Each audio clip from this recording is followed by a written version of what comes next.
बिस्मिल्लाहिर्रहमानिर्रहीम। अस्सलामुअलैकुम। आप देख रहे हैं K92 न्यूज और मैं हूं नाइला भट्टी। शामिल करते हैं आज की अहम खबरें। अच्छा, ये जो आप लोगों को तस्वीरें नज़र आ रही हैं, तस्वीरें बोलती हैं असल में। देखें, कुछ तस्वीरें इसके अंदर ऐसी हैं जो बोल रही हैं। हाई कोर्ट के आगे की तस्वीर खिंची हुई है, वो तस्वीर कह रही है कि इंसाफ क्यों नहीं होता।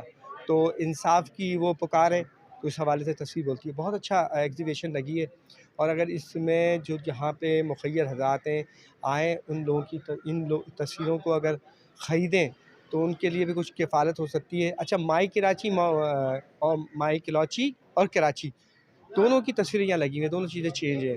अगर आप आज की तस्वीरों को देखते हैं तो वो कराची है, और अगर पुरानी तस्वीरें देखते हैं वो माई कराची है। तो आएँ, और मैं तो कहता हूँ गवर्नर साहब आ रहे हैं, कुछ तस्वीरें से परचेज़ करें तो इन जो फ़ोटोग्राफ़र हैं इनकी किफ़ालत हो सकेगी। आपको पता है महंगाई का दौर है।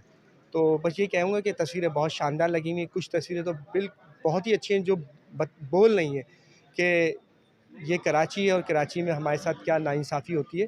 तो इस हवाले से थैंक यू जी।